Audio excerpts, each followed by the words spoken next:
Hello and welcome to Tartan Touchdown in conversation with our series of podcasts telling the stories of people throughout the sport of American football. Joining me for hosting tonight, and it's been a while since the double act have been together, it's Sarah. How are you? Yeah, I'm great. It's been a while. It's nice to be back to doing in conversations with. Obviously, the last podcast episode was a great little solo episode for me, but it's nice to be back with somebody else, which is always quite Yes, good. So, yeah, looking it's forward to chatting to our guest.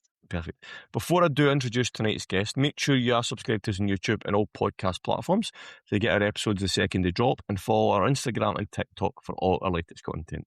Now, I feel like every time we record an episode, I say we have a very special guest. However, on this episode, we have taken it to the next level. Right, listen for this one, folks. She started an actual flag football league for her university in her country. She led her team to a 5th place finish at the World Championships in 2024 while being the youngest player on her roster. In the last 12 months, she's taken her country to bronze at the World Games in China, then to silver at the IFF Continentals, and then played on an NFL field in the first ever flag football game in NFL.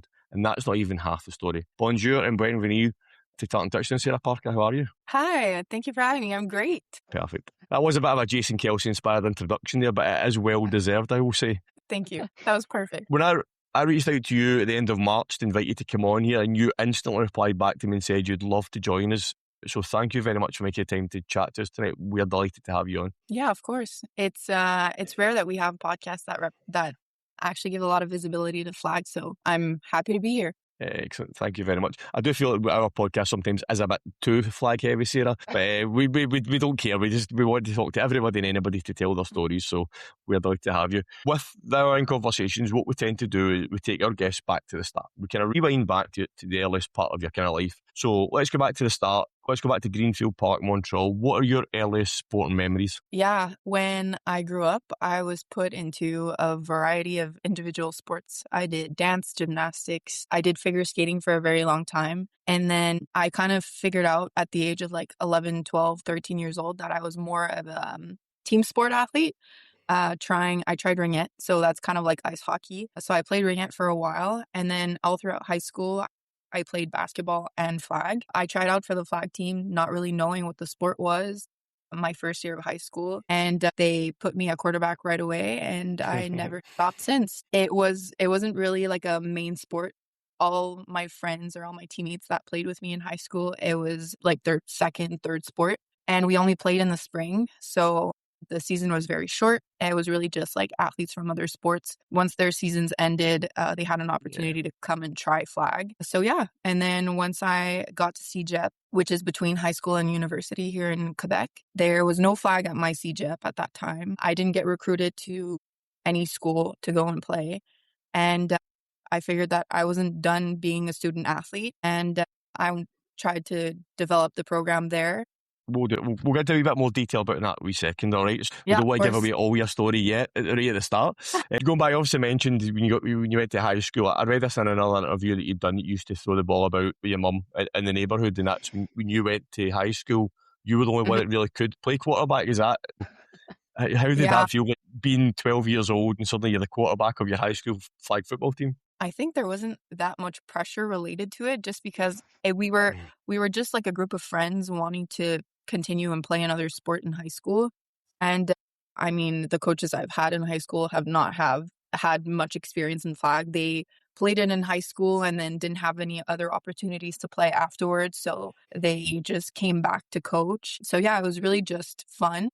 And I have a cousin that's exactly the same age as I am. And her high school was on the same street as mine. So a lot of like friendly competition. We always ended up playing against each other in basketball and flag, and her friends against my friends. So it was always something like super fun for me, and that I've never really felt any sort of pressure. I was just there to have fun and then have my family in Yeah. the stands watching us play. So yeah. Awesome.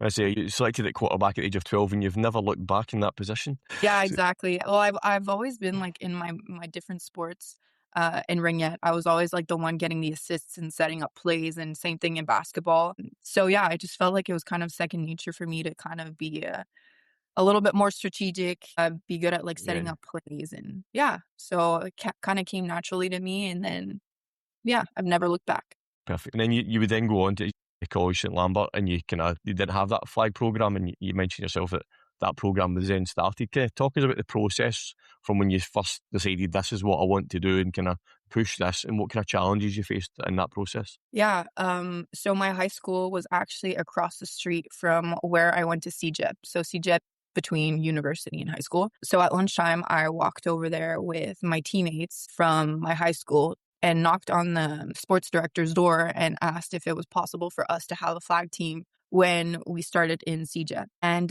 his response was, well, English CEGEPs in Quebec are more towards like rugby. They play more rugby than they do flag football. And because rugby was kind of the equivalent of the tackle football, it was kind of like a challenge there. So for a year, I went to CEGEP without having a flag football team there, but I would, between my classes, go to the library, bring like a group of girls together, sign petitions, try and find resources. We registered our team in like just a tournament without being really affiliated with the school, but having girls from the school on it.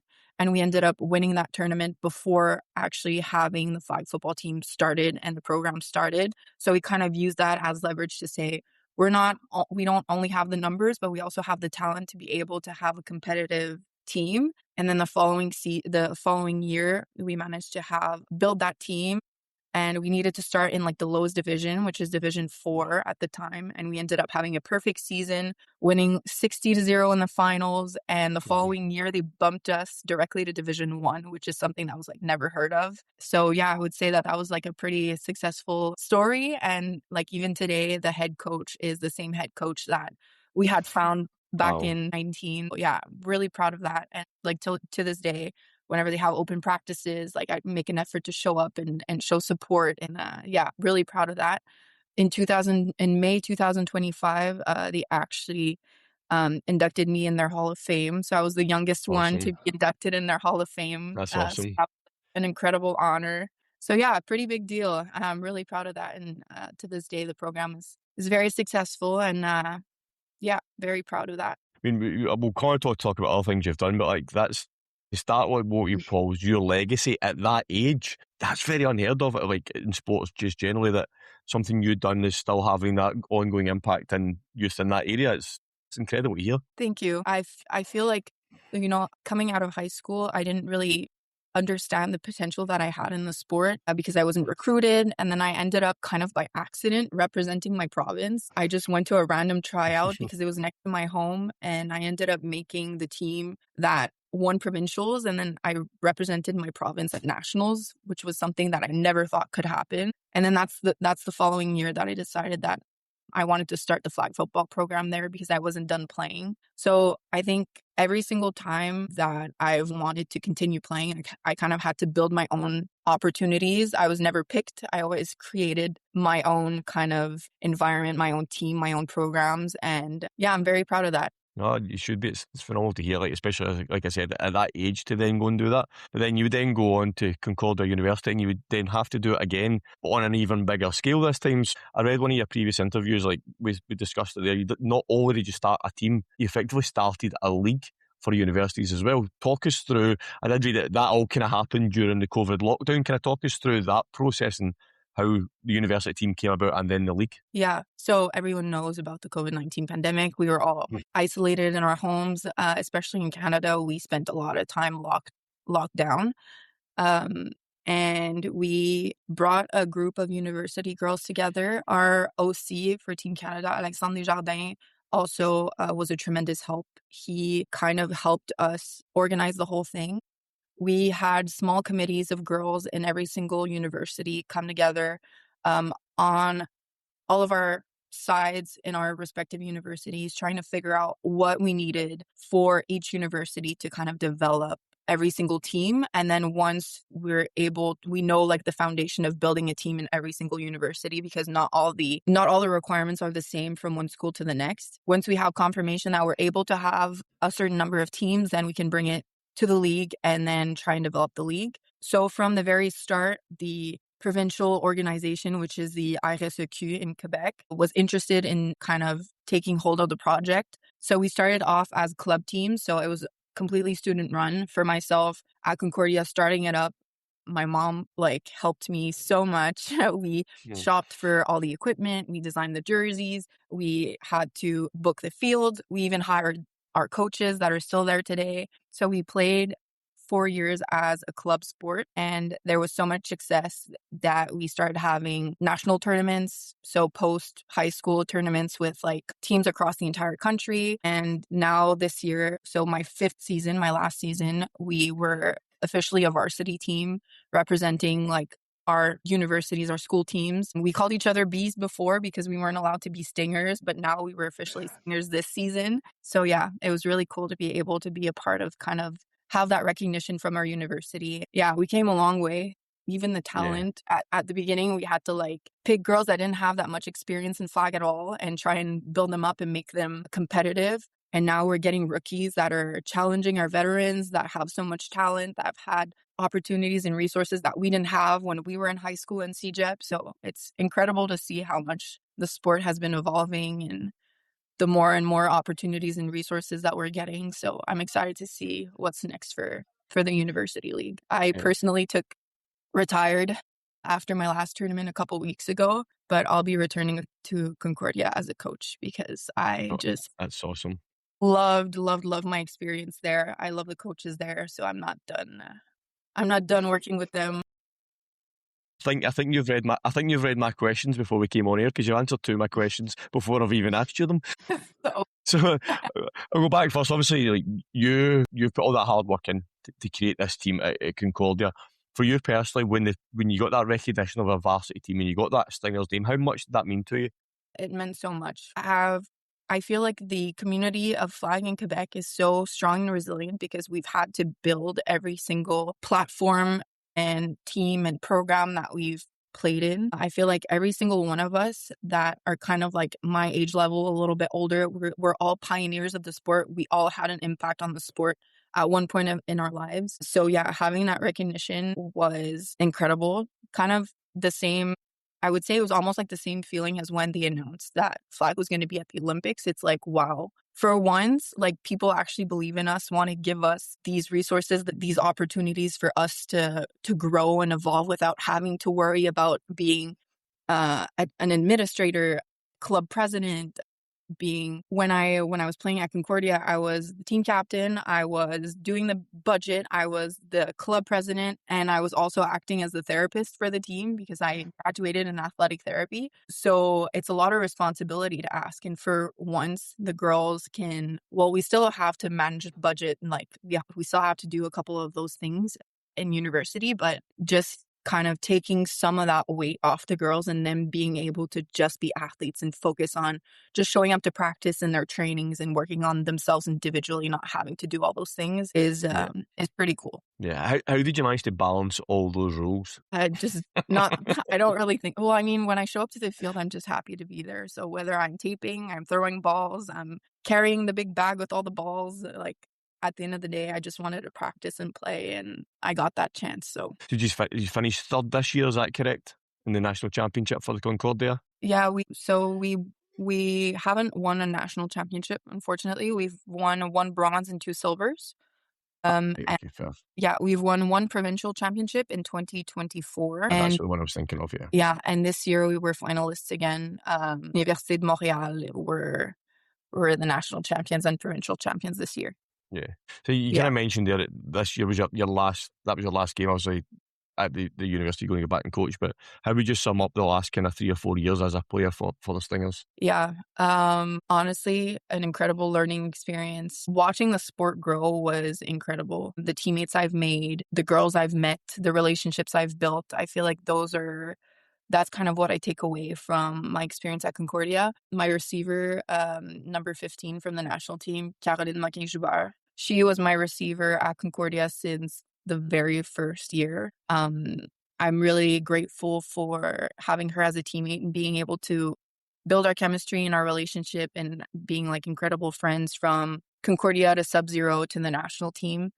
And super, super, super grateful for the coaches also that hopped on board. They don't get paid very much, but they really devote a lot of time and energy into the program. And I'm really grateful for them for kind of like blindly hopping in and sacrificing some time from their families to come and help out and build the program with me. So yeah, I'm just super grateful for all the relationships and the people I've met and I've got to work with over the years. And I feel like that was a very important kind of step in my journey and getting me better. So Yeah, that was great. Obviously, we kind of discussed all the processes that you've been through and all the fights you've had to create a team. It just feels right that you go back and be a coach again. It just feels as if that's just the right thing to happen. yeah, absolutely. I really want to stay involved in the team as much as I can and give back to the girls because they're so motivated and they're so good. I feel like I can also benefit from learning from them as much as I can try and help guide them to get better also. Excellent.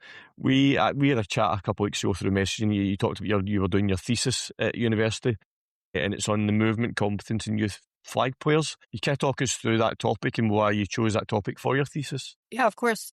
So my thesis, my master's was in exercise science at Concordia University. I was really interested I was working as a teaching assistant over there and teaching labs for athletic therapy. And I really enjoyed teaching. And wasn't done studying. I loved Concordia too much. I wanted to get the opportunity to play as a stinger also. So I decided to pursue my master's degree. And essentially my lab supervisor, Richard Demont, he works a lot with movement competence in children. And I thought that it was really interesting if I could look at how flag players kind of perform in movement competence compared to other sports. Movement competence is like the child's ability to move properly. So essentially looking at like different functional movements that they can perform and grading them and then identifying whether they have certain deficits somewhere that we can try and target and intervene to try and make them better, keep them healthy, but also help them perform better on the field while kind of making it good for the age range between the age of 8 and 12. And just studying a lot. Also, I was looking at kind of the effects of youth sports specialization on flag. So in Montreal area, a lot of flag football players play multiple sports. And it's been shown in the research that if you play multiple sports as a child, you have better movement competence and you kind of are healthier in the long run.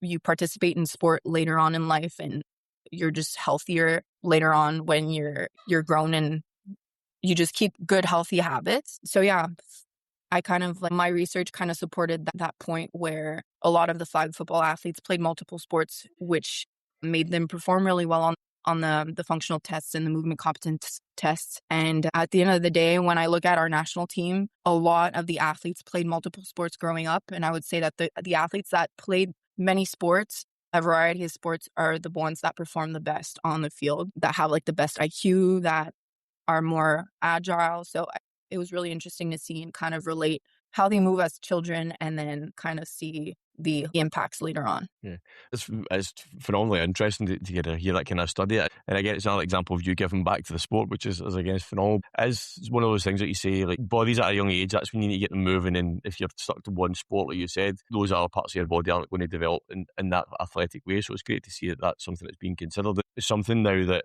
if you think back to flag football, when you started playing, you wouldn't have had these types of studies. You wouldn't have had this kind of research into how the game is played. Like, how much has the game grown in Canada since you started playing it?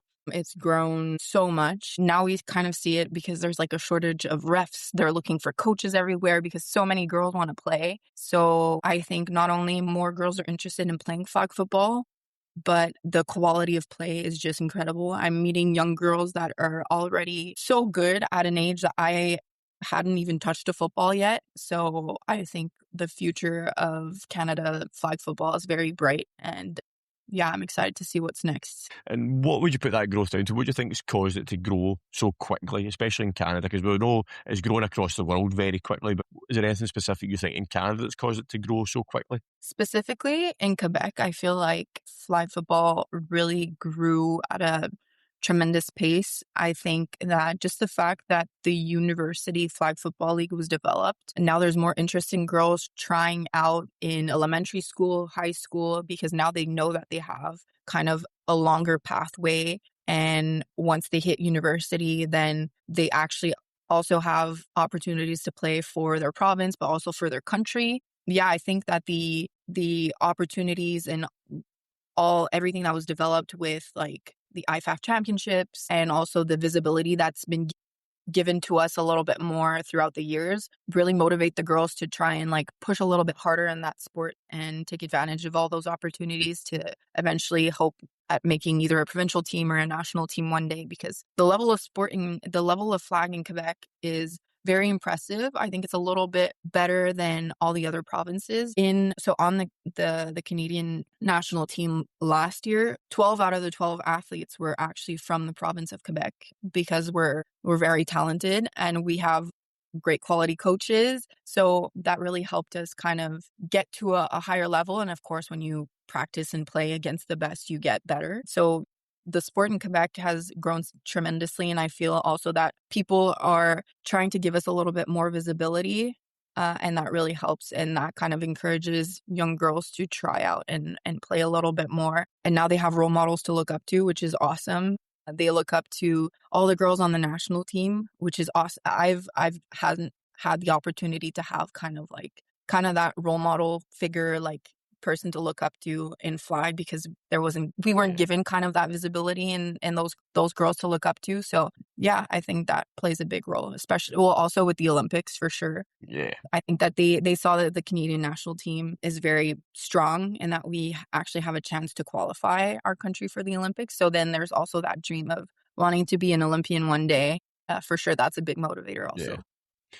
It's something that's you brought up there, something we've noticed across the world. It's not just in Canada that this pathway didn't exist before. So you'd have young boys and girls playing flag football. They would get to a certain age and then that was it. There was no club teams, there was no school teams, there was no university teams. So that pathway that we're starting to see, especially across the major countries, it's imperative for the sport's future that becomes the norm, isn't it? Yeah, for sure. We're also fortunate enough to have a lot of civil leagues, recreational leagues around the Montreal area with a lot of different divisions. When I first started in that league back in 2019, I want to say, they only had a co-ed division, which is the only division that girls could play in. It was only male and co-ed. And then once the University Flag Football League started, there was more of a demand for us to have our own division. So then a 5-on-5 women's division was developed after that. And now we have like 3 different divisions of women's.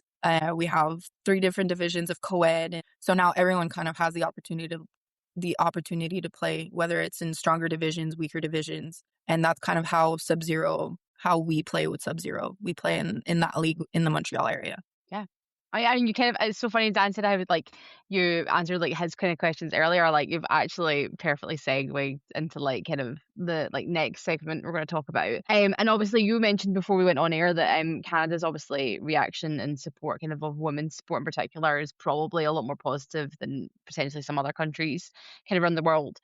But kind of from your perspective, like what do you think are maybe some of the biggest challenges facing like women like playing flag football in Canada like today? Is it access? Is it equipment? Like what do you think it is? So we're really fortunate. I feel like Football Canada gives us the exact same support as they give the men's team. We're really fortunate to have a lot of support funding from their end. So I would say that in the world of flag football, we don't really face those kinds of challenges because a lot of the men's side have a tremendous respect for us because let's say if we look at the University Flag Football League, we've developed that for ourselves. This is like our sport. Whereas it happens often that men kind of gravitate towards flag once they retire from their tackle football career. So they have this respect for us because they understand that it's kind of our sport. We've built it for ourselves. We developed it on our end. And if we look at flag football in Quebec, we developed different senior teams. So we started with the North at first, and then we became Sub-Zero a little bit later on. But we used to build those teams and travel to the States. And they also had sometimes like a male team from the same area travel with us also. And the women's team always had so much success and we were really good. We trained a lot. We were super motivated. And I think that just having those kinds of results, they understood that, okay, like these girls are serious and like they're really good and we can actually learn from them. But when it comes to like the football world in general, of course, like in the past, there were some instances where people didn't really take it seriously, where they'd be like, oh, you're a quarterback, so like how far can you throw? you can actually throw. They don't really take it seriously on that end, but in the world of flag, I would say that it's only respect and only support. But I did actually have a couple internships with the Montreal Alouettes, which is the professional team in Montreal in the CFL.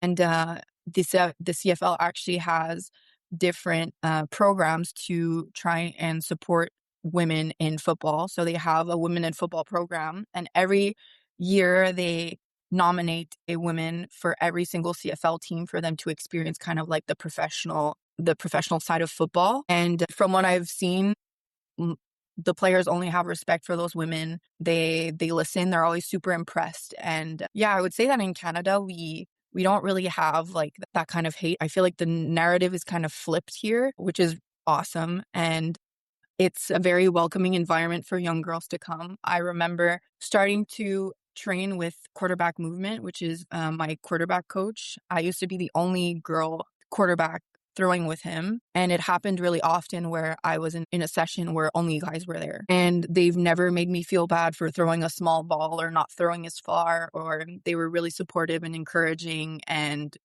yeah, they never treated me differently. So I would say that I've never really had to experience something negative being in the flag or the football world. And I think everyone should kind of have that positive experience for sure. Yeah, I mean, absolutely. I feel like you being able to kind of be brought up and kind of around that really like positive environment is kind of a testament to like obviously the success and kind of your drive and your motivation. Because if you're never feeling like you're having to prove yourself with other people, if you feel that respect, then obviously you're going to turn up and you're going to perform at your best. So I think that's a real like mantra to take. If no one else takes anything from this episode, it should be that, is that, you know, when you support and you develop people correctly, this is the results you get from it. So yeah, thank you for sharing that. That was awesome. Do you, I mean, obviously probably not in Canada, but do you feel like maybe women's flag football has to like prove itself in the way that men's sport doesn't, like maybe kind of more globally as opposed to just in Canada?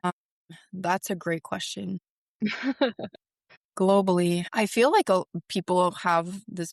I feel like flag football, women's flag football and men's flag football, when you watch it, it looks like two totally different sports, and they both have like different things to appreciate about them. So I don't think that it's like a men's flag football versus women's flag football, because I feel like it's hard to compare them, and they both have their different aspects that you can enjoy. So I wouldn't say that it's really a competition one against the other. I also think that we're kind of in the era of professional women's sports, and people make a conscious effort to try and give us more visibility. So like having the NFL making those commercials and having women as like their stars and shining light on them, or the Under Armour campaigns and the stuff like that really allow us to kind of shine the light on the women's teams. I mean, on both sides, we really just want to grow the sport, but at the same time, like the respect that these big names give to women is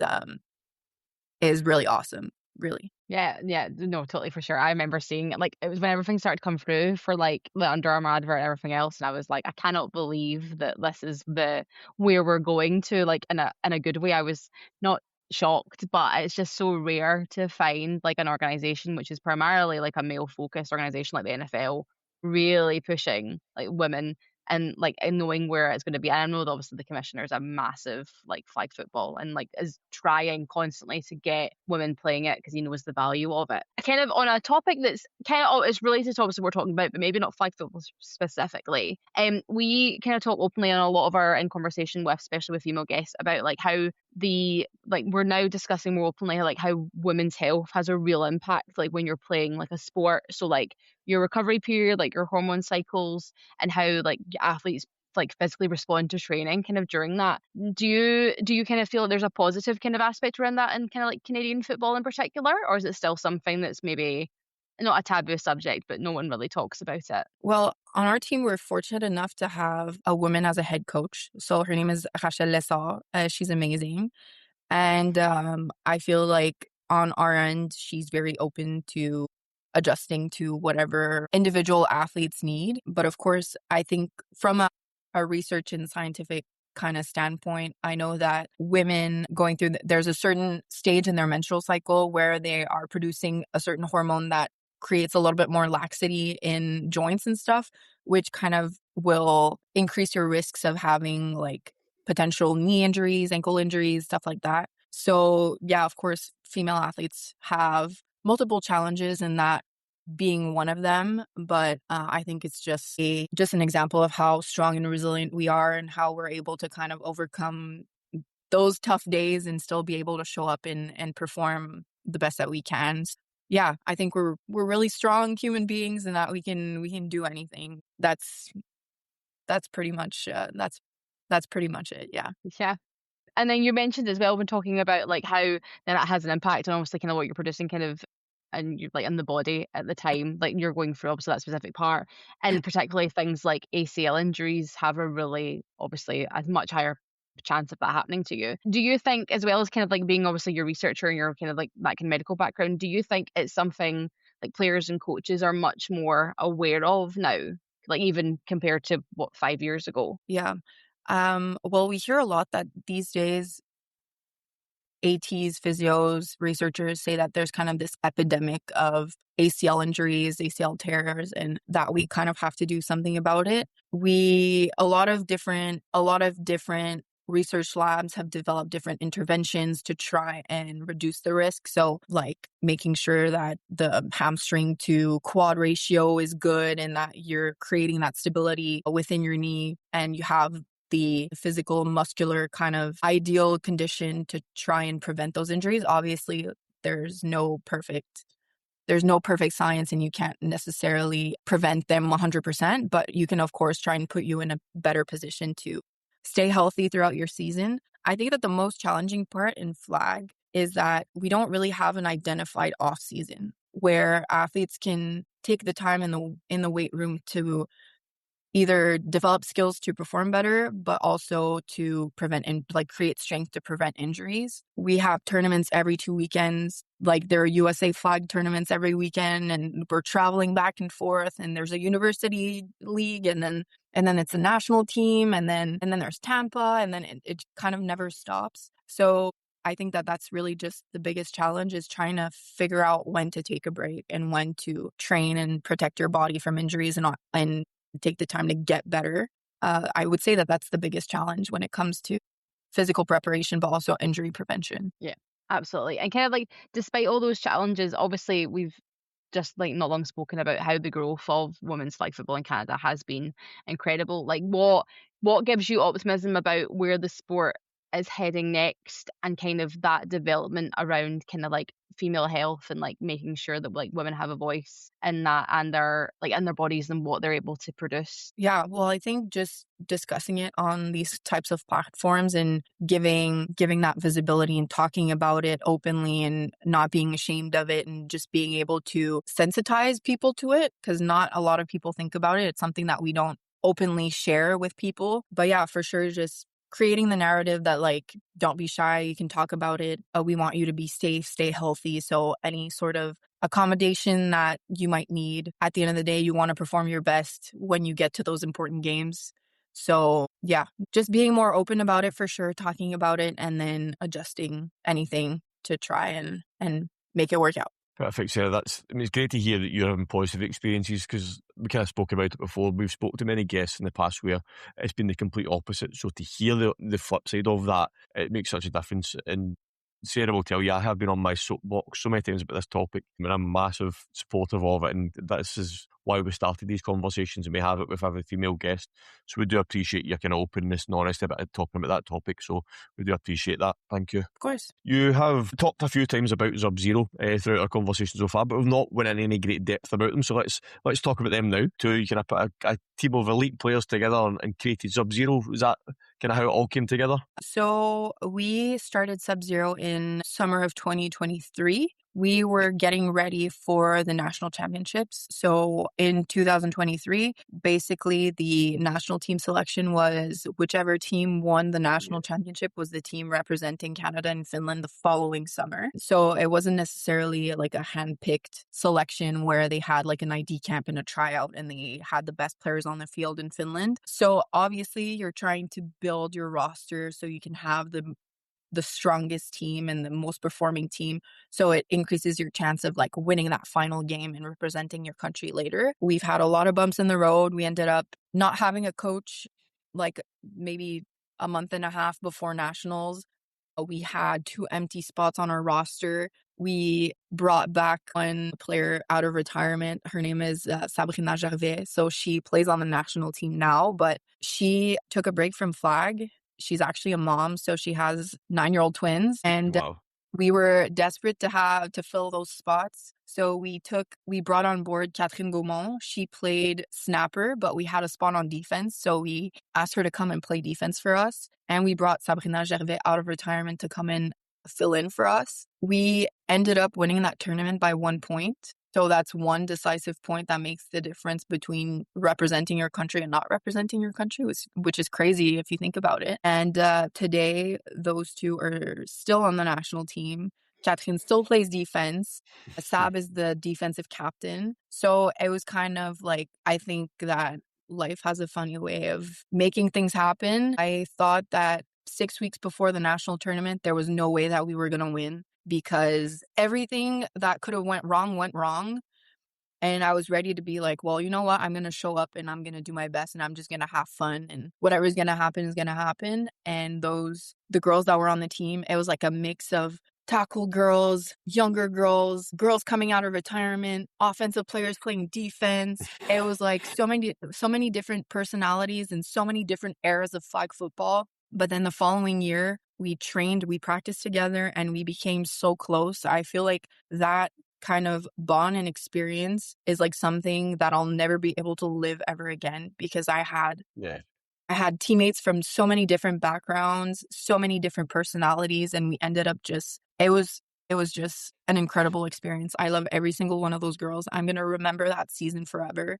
And we ended up going to Finland, and obviously we didn't get the result that we wanted. We were aiming to try and get a medal for sure. Of course, we were happy because we managed to qualify the team for the World Games of the following summer. The rankings ended up not really playing in our favor, and we ended up having to play Mexico pretty early on in the playoffs. And that was unfortunate.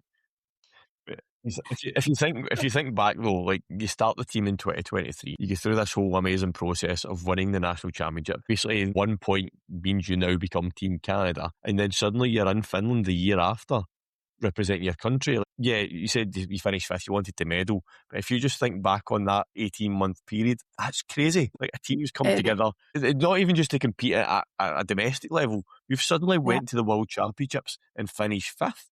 That's incredible. Yeah, we were so determined because we knew that going into that tournament, we were underdogs. There were 2 other teams from the Montreal area, one of which the two open spots were because 2 of our teammates at the time thought they had a better chance at winning if they played on another team. So they left our team. So at that point, I was like, well, no one believes in us. Like, they don't think that we're going to win. And I just feel like that kind of gave us kind of like the energy and the character to go and get that championship. So I feel like that also played into how much that experience meant to me, because all the girls that I went through the journey with had kind of like the same drive and the same passion as I did.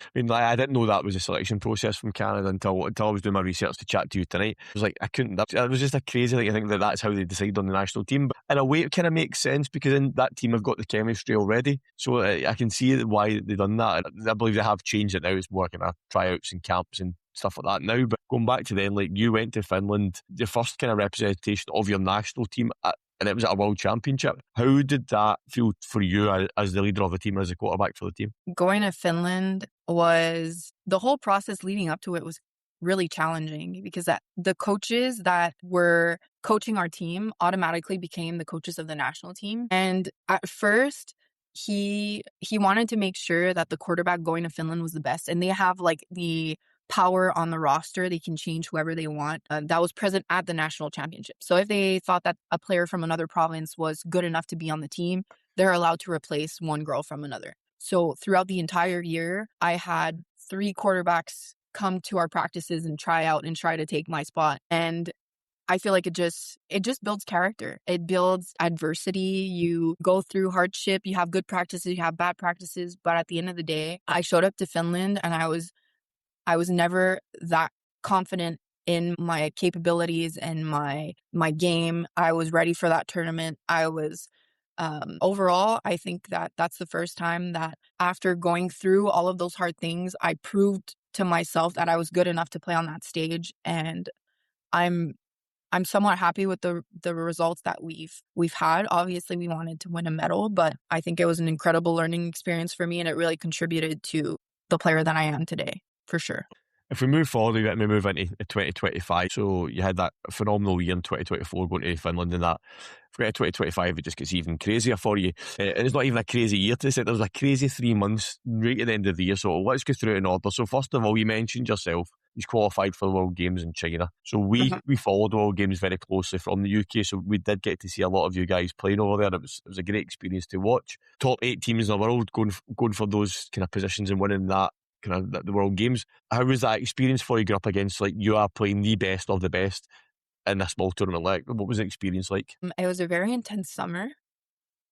The selection process completely changed from the previous year to that year. So it was the first time that we were running through that process. So they had identification camps in every single province and then a top 50 camp to select your top 24 athletes. And at first, I was selected on the top 18. So I wasn't on the traveling 12 at the very beginning. I feel like the process was very unpredictable. You didn't really know whether the top 50, the top 24, if the athletes were going to be scattered all over the country or if they were going to be kind of in the same area. So, of course, it was challenging for the players, but I think it was also challenging for the coaches and the people running the high performance program because, well, you have to go with the flow and figure things out depending on what your roster looks like and where we're going to train. We only had 77 days from when the team was formed to China. So that leaves a really short time frame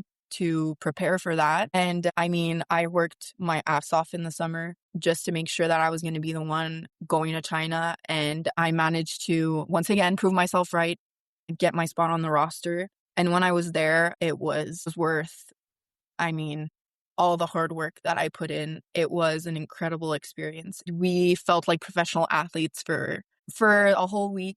It was crazy. The village, it really gives you a taste of what the Olympics look like. We were treated like royalty. No, it was insane. It was insane. Just the quality of the stream. My friends and family back home have ever watched a game as if like we were on professional television. Like It was incredible. And then just being able to live that with my friends and bringing home a medal. So I actually won that medal on my mom's birthday, which is incredible. Awesome. So I managed to bring her a medal back home for her birthday. Yeah, that whole experience was incredible. And then, unfortunately, at the end of the whole trip, Air Canada decided to have a strike and ended up That's right, I forgot you being get stuck stuck there. That's right. Yeah, I forgot about that. we got stuck there for an additional week. So we stayed downtown Chengdu and got to eat the local cuisine and walk around and try like kind of be tourists for the week and then come back, which made our training for Panama a lot shorter than expected because we were supposed to use that week to kind of rest and recover and then start the following week. So yeah, Air Canada had different plans for us, but we still managed to get good results in Panama after that. Yeah, I completely forgot about that. I remember following it that at the time and you was getting stuck over there and following it all on social media. I mean, it must have been in a way like when you went there for the tournament, it was very intense and it was all about the tournament and training and all that. So it must have been good to kind of have that bit of downtime afterwards, as much as it was unplanned. But for you guys as a team to have that downtime together must have been another way to build great chemistry together. Yeah, for sure. I think also because we're like a new program and a new team, we didn't have as many resources as maybe other countries did. So we only had like our 3 coaches, and our therapist traveling with us. So in between games, or like when we got back to the village, the athlete village at night, we need to break down film, like cut the segments, put it on huddle, and sometimes we'd go to bed at like 2, 3 a.m. We had players game planning defense with our DC until like very early in the morning, and then going to bed for a couple hours, and we're expected to show up and play and perform at the highest level. So yeah, it was very challenging. We had players prepping the footballs because we didn't have an equipment manager at that point. So we had a girl bring like her drill and her products and then we were scrubbing footballs in meetings, and it was, yeah, we had a lot of challenges when we traveled to China and Panama after that. But I think more and more we're getting more resources and more support on that end. But it was a very intense tournament because we couldn't just be players. We couldn't just see the game plan and see it be done. And we needed to actually like work really hard behind the scenes to make sure that we showed up on the field and we were prepared. Yeah. You mentioned that you very quickly followed up from China with the IFAF Continentals in Panama, and you got off to a great start. And that you went 3-0 in the group, including beating Mexico 26-25. So if we take it back now, we're only 3 years into you being a national team, and suddenly you're beating Mexico in a continental championship. Talk us through the kind of emotions of that victory. We're a very hardworking group. We are ready for any sort of challenge. We're gonna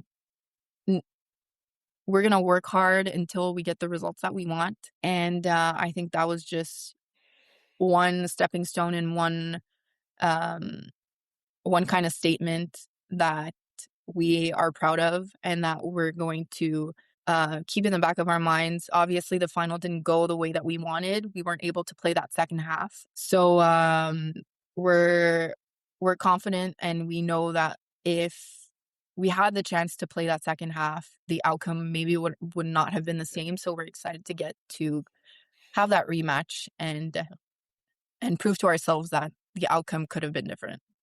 As you mentioned, the final, for those that don't know, the final was 12-0 to Mexico at one point, and you guys were driving down the field to kind of get yourselves back into the game, where these were called off for weather. You then wouldn't then be able to take back the field again. IFAF rules state that as a result of Mexico effectively being 2 scores ahead, they were declared the winners, and you guys picked up the silver medal.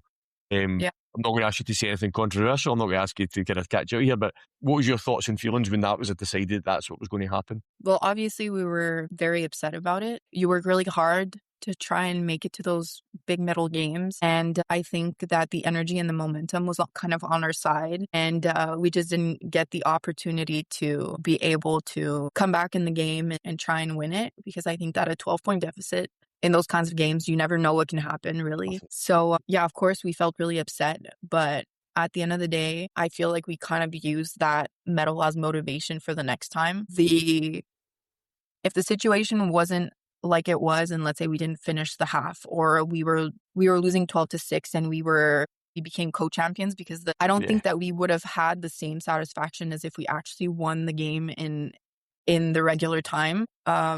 Yeah, I think that if we had a gold medal, we wouldn't have really felt like we earned it that much. So we're kind of just using that silver medal as a reminder that we're going to go get it next time. Yeah, that silver medal did mean you kind of broke that USA and Mexico monopoly that we've seen for years as well. And it did guarantee you guys a spot at World Flag in 2026. As much as it didn't kind of pan out the way you wanted to, you must be really proud of your performances throughout the tournament. And coming home with a silver medal in those circumstances, maybe not the way you'd want to, but at the start of the tournament to come home with a silver medal, that probably would have made you happy. Yeah, absolutely.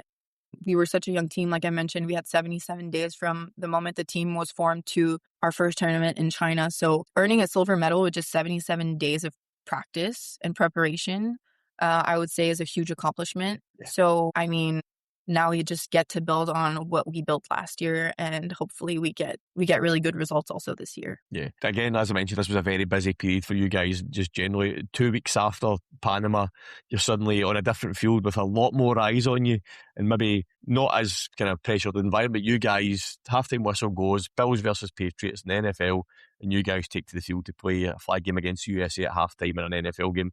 Talk us through that whole experience, like from when you first heard that it was going to happen right through to the game itself. I want to hear how that all happened and how it made you feel and everything about it. Well, it was incredible.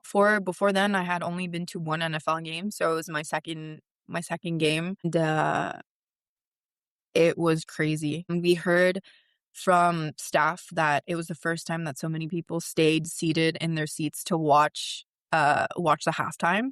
So yeah, that was incredible. The energy was insane. We had a hard time hearing each other because it was so loud in there. And yeah, just the little snippets that they showed on TV, I think was really cool. Obviously, we would have wanted it to last a little bit longer. It was very short. I think it was just like 4 minutes, 4 really intense minutes, but it was a Yeah. lot of fun, and I feel like we kind of earned that kind of opportunity. It was really fun. We traveled all the way to Buffalo in a bus, so it was a chance for us to see each other again after the intense summer that we had lived together. So just finding each other again and spending time together was really fun. And then yeah, the Bills were amazing. They hosted us. We were super well treated. We had a blast, and yeah, it was a lot of fun. We practiced on the field, and yeah, it was Awesome. a really cool experience. Let's just, I've talked you through like a hypothetical situation. Let's take you back to 12-year-old Sarah, being selected for quarterback for a high school. If you told her then that she'd be taking the field to an NFL game to play a flag football game, would she have believed it? Never, never. It is crazy, like, and it's something we talked about earlier on.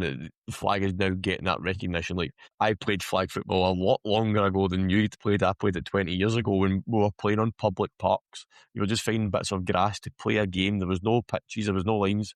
You're playing with cones. To now see the sport where it is 20 years later, it's incredible for me to watch. So in your short space of time, the growth has been phenomenal. But for me, for the whole last 20 years, I would never have imagined that this is where we would be in 2026. So it's phenomenal to see that has happened. Yeah, I'm very grateful for how much the sport has grown and how I've grown with it. So awesome. Yeah. Let's bring us back into this. We're sitting in 2026 now. Let's kind of take ourselves towards the present day. So in terms of what we mentioned there about Sub-Zero and your tournaments, your season's been ongoing at the moment. Is that kind of, you kind of finished the regular season back towards senior championships to come in June? How's your season going so far? So we played with Sub-Zero in the winter season. We went to Tampa. We always go there to try and just have fun and be together. We are playing in the Women's 1 division final this weekend on Saturday. So our season went really well. We're hoping to get another championship this weekend. And then Sub-Zero was kind of put on the back burner until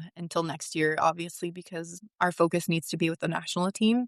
Sub-Zero is my baby. I created it back in 2023. It's very close to my heart, and a lot of my friends are on that team. So it's always a blast being able to play with them and just have fun. So yeah, that's it. For now, Sub-Zero, we're playing this weekend, and then it's a little break until the next fall season probably, since I won't be Yeah. going back to Concordia. Yeah. Yeah, of course, yeah. You can kind of mention to yourself, the focus after this weekend will then shift towards Canada and Dusseldorf in 2026. So for the national team and for you, what does the next 3 months look like in terms of getting prepared for Dusseldorf? Yeah. So right now we know what the top 24 looks like. We are starting practices next week actually. And we have a couple training camps, 2 in Montreal, which is where most of the players are from. And then we're going back to Chula Vista, which is the Olympic Athlete Training Center in California. It's always a blast going there. It's so much fun and it's so nice. And then we've been talking about going to China for another training camp to train with the Chinese national team and maybe Team Australia, but I'm not sure. Don't quote me on it, but yeah, those are kind of that's the kind of information that was shared with us when we found out that we made the top 24. Yeah, for the traveling team, we're only going to know by the end of July if we're going to Dusseldorf. Yeah. Awesome. I mean, as you mentioned yourself, like, you're obviously training in Montreal, you're training in California, you're training in China. It's a good opportunity for you to spend a good bit of time together as a team and kind of get that build towards Dusseldorf, making sure you build those relationships on and off the field. As a national team, that you maybe, obviously you said some of your teammates at Sub-Zero are obviously in the national team, but when you all come together, how important is that off the field relationship for on the field performance for the national team? I think it's super important. Just the fact that the roster is so small, you kind of naturally develop really strong ties with your teammates. Obviously, it's super important to kind of know how each player operates. As a quarterback, I kind of need to know what sort of personalities I'm dealing with and which ways certain players want to be addressed in certain situations. So Yeah, it's really important to get to know your teammates, get to know your players. That way, I feel like it's easier to build chemistry and for everyone to be on the same page. But we always have like team meetings to talk about like our team culture, our DNA. We separate into our units, have different objectives and values for the different positions also. So we get together by position and talk about what kind of culture we want to have for each position, for each unit, and then for the entire team. So those are kind of workshops that we think are really important just to make sure that we build those strong relationships and that chemistry. Yeah. So obviously super important, especially on a small team. Yeah. Come Dusseldorf, hopefully we'll see you there.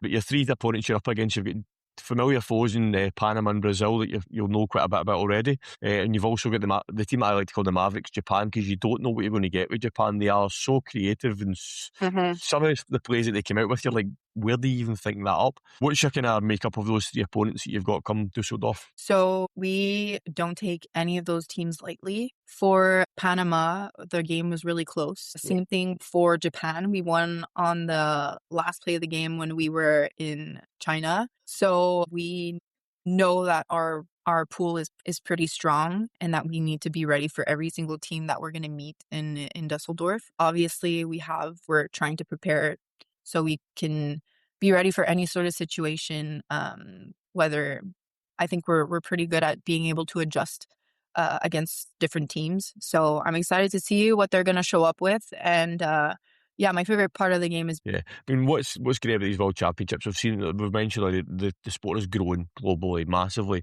and at these World Championships we've got teams. We've got Brazil coming, we've got America Samoa coming, Slovenia, Nigeria. To see these countries that probably didn't know what flag football was 5 years ago, to now see these kind of countries at the World Championships, it's phenomenal to see that the growth. And obviously you maybe expect it in Canada, US, Mexico, because it's the base is there, but this sport has grown in countries that you probably wouldn't have expected it to.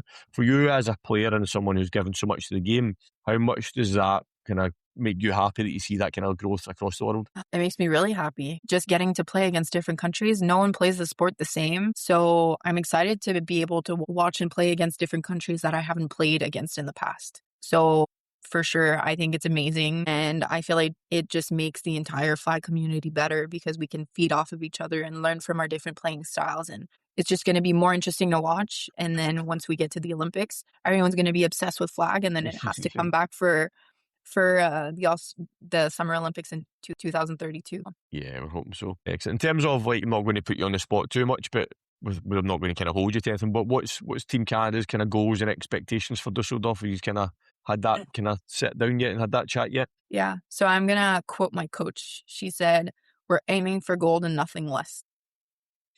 Love it. Yeah, I think we're going to do everything in our power to be the competitor. We're going to make statements. We're going to prove ourselves. And I'm excited to show the world what we've been up to when it comes to Dusseldorf for sure. Yeah. I mean, people within the sport, like we say at Panama, we have seen what you can do. So it'd be great to flip that onto the world stage to kind of, like you say, kind of step up. So Canada, we are serious, we are here, and we are here to win, which will be phenomenal for us to watch because we just love watching the sports. The more teams that are kind of trying to break that USA and Mexico monopoly, like we've kind of said that the GB head coach Jack Reed has said we want to kind of break that monopoly. We want to kind of be the team that steps up, and I'm assuming like yourself, so it'll be another team that kind of just wants to, no, it's no longer you two guys at the top, we are in that conversation as well. Yeah, fingers crossed. We're working really, really hard. Yeah, yeah, I can imagine. Well, that's it. And the outcome, we kind of mentioned it yourself, teams at the Worlds, with the top two will automatically qualify for early 2028, and then there's obviously qualifying tournaments still to come. But I've asked you this question throughout this conversation tonight about different aspects of it. Flag football at the Olympics, how crazy is that? It's insane. It's insane. I still don't really grasp I'm speechless. It's crazy. I was just playing for fun as a kid, and now, first of all, I'm representing my country, but now we have the opportunity to qualify our country for the Olympics. Like, that is huge. And then when I talk about the Olympics, I always get so emotional and I get goosebumps, and I'm like, how did we get here? It's incredible. I mean, I'm so excited to see what the future of flag looks like. I'm so excited to show off our sport to the entire world and make everyone appreciate what flag football looks like and how creative and fast and intense it is. And so insane. I was sitting at the dinner table with my family when I found out, and we were all crying around the table. That's It's awesome. incredible. It's yeah, speechless. Yeah. I mean, it's like of all the effort you've put into this sport, not just as a player, but like that would just top off, wouldn't it? Just playing at the Olympics after all that hard work you've put in, that you can't really get. Apart from maybe Yeah. winning the gold at the Olympics, but just that is the pinnacle. That pinnacle didn't exist when you started playing this game. That was never a goal. That was, you didn't start playing this sport because you wanted to play at the Olympics. That Mhm. pinnacle now is going to give so much motivation to young boys and girls across the world to take up this sport. And for me, that's phenomenal to see. Yeah, it's like finally having the validation that our sport is worth putting forward. So it's really special for the flag football community. Yeah, and let's hope, as we mentioned, that the sport has grown that much. Let's hope it's not one and done. Let's hope we get to 2032 in Brisbane and it's there. And it gives me hope that the NFL are really pushing into Australia at the moment. So it gives me a bit of hope that they're kind of thinking ahead. Let's start laying the ground now, because in 4 years' time, of 2032, we're going to be back here with flag football. So we're hoping that this is something that becomes a regular thing, because the Olympics will be back in the UK at some point in the near future. So we want to have the sport there so we can go and watch it. So excellent. Well, no, it's been phenomenal to chat to you about kind of that whole journey and where it's going to lead to for you. So hopefully we'll see you in Dusseldorf. Hopefully we'll see you in LA in 2020, because we're hoping to be there as well. We will be in Dusseldorf. We're hoping we will be in LA as well. It'd be top it all for us. This has been a remarkable episode. I've absolutely loved this. Sarah, thank you so much for coming on and allowing us to tell your story so far. I'm going to caveat that so far, because I know there's going to be so much more to come in your story, and we will have you back on to tell the rest of the story when it happens. Oh, thank you so much for having me. I've had so much fun. Perfect. Sarah, thank you for joining me in the chair tonight. This has been a phenomenal episode. Yeah, Sarah, I just want to tell you, like, you are such, like, if you don't mind asking, how old are you? Like, I'm- what? Oh, wait, hold on. You said that literally and it cut out. That's so funny. It's the only time you've ever cut out tonight. Yeah. So I'm 26. I just turned 26. 26. I can't, I think since you were 12. So what, we're looking at like 15 years? Is that 15 years? That's like no time at all to and I just can't believe how young you are, but how much you've grown and achieved already, and how much that's going to continue to develop. Like, you're such a inspiration and a model for the sport. And I really hope anybody who's young, who's watching this and listening to you, just takes all of this on board, because you are absolutely incredible as a person. And I hope you know how incredible you are as well. Thank you. That means so much. Yeah, you said earlier on, Sarah, yourself, that you didn't have a role model to look up to. You didn't have that female flag football athlete. I'll tell you right now, you are that now. What you have done in this sport, you've created a legacy already, and you're still in the peak of your career. So I cannot wait to see what goes next and what comes next. And good luck to you and Team Canada and all your country and everything when the Worlds come around in a couple of months' time. Wow, thanks guys. But I'm really grateful for you guys. Well, for first of all inviting me on, and also for giving another platform for athletes like me to come and chat about our experiences, and giving us the opportunity to share for everyone else to listen. So thank you guys for having me again. No, we appreciate those kind words. And what we didn't tell you to start is, now you've been on once, that's you, you're captured. We've got you forever. So anytime we need you, we're going to come back to you. And if you want to know that, talk to the Team GB girls, because all we do is phone them up hiya, do you want to come back and do an episode? Do you want to come back? They go, okay. So you'll be back before you know it, probably. Don't hold your breath. We'll be back. We'll be back. We'll say that. To those that are watching and listening to this phenomenal episode, thank you very much. We hope you enjoyed this as much as we did. Make sure to subscribe on YouTube and all podcast platforms to catch all the future episodes. Until next time, we'll see you soon.